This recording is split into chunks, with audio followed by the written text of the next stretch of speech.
Hi everybody, welcome to Learning Little by Little. By the way, my name is Obed Ayala. I'm from El Salvador and I'm studying bachelor's degree in English language at Universidad Tecnologica del Salvador, and it's a great pleasure for me to address you in this opportunity.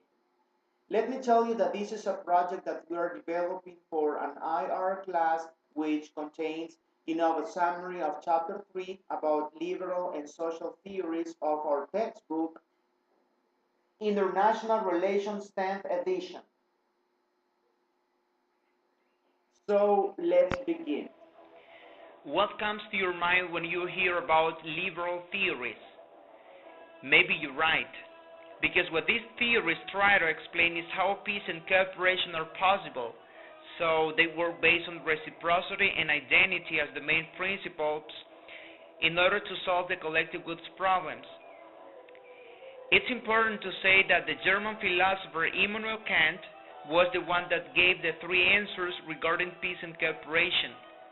The first one is based on reciprocity principle that holds that states could develop the organizations and rules to facilitate cooperation by forming a world federation, something like today's United Nations. The second one is that peace depends on the internal character of governments, because he said that republics with a legislative branch that can hold the monarch in check will be more peaceful than autocracies. And the third one says that trade promotes peace. Now, it's important to mention that realists don't agree with this argument at all. They have some doubts about it because maybe two states could have peace through having trades, but there is something behind everything.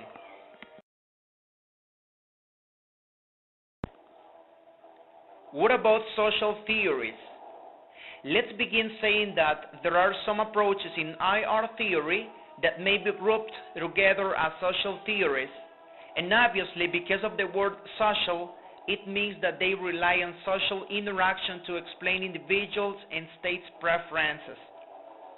It's important to mention that constructivism plays a very important role in IR within social theories, maybe not as a theory, but as an approach. To clarify constructivism, it means that we construct our interests or we identify with those who share common interests.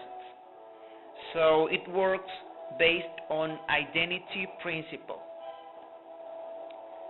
Now let's take a look to postmodernism approach.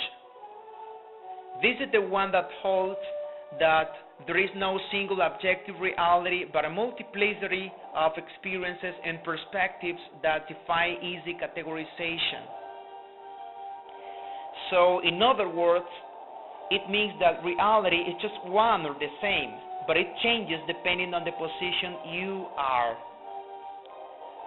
Let's take our present day economic situation in our country, for example. If you ask to a wealthy person, hey, what do you think about our economic situation? Do you think it's good or bad? It probably will say, oh, it's good. Even though life is hard, I can say that it's good. On the other hand, if you ask the same to a poor person, it surely will say that it's really, really bad because of its position. So, in short, reality depends on the position you are. Let's move on to Marxism approach. This is the branch of socialism that explains international relations in terms of a struggle between economic classes. So, in other words, it holds that the more powerful classes oppress and exploit the less powerful ones. That is, it's a struggle between rich and poor classes. Now I'm going to talk a little bit of gender theories, within which we have feminism. According to the Merriam-Webster dictionary, feminism refers to the belief that men and women should have equal rights and opportunities. So we can say that feminism is the set of beliefs and ideas that belong to the broad social and political movement to achieve greater equality for women. Something really interesting about this is that within feminism, there are some, conflicting views.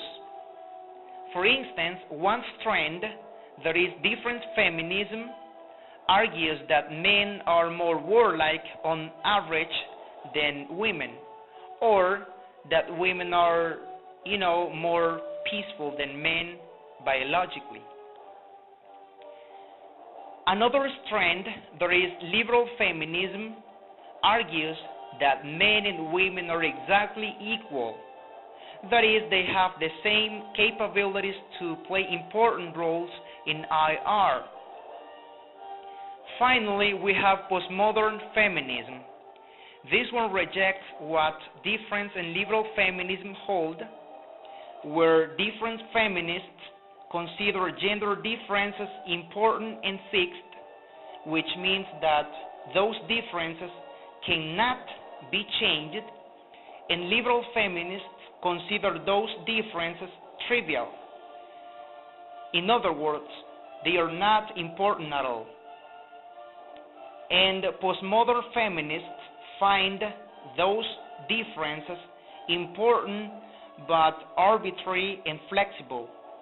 Arbitrary because those differences are not based on reason or evidence, and flexible because they can be changed.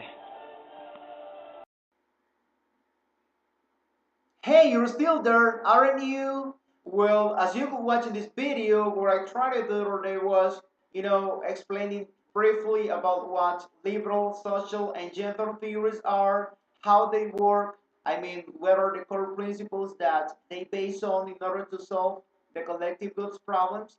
I also talk a little about some approaches that belong to these theories, such as constructivism, postmodernism, Marxism, and feminism.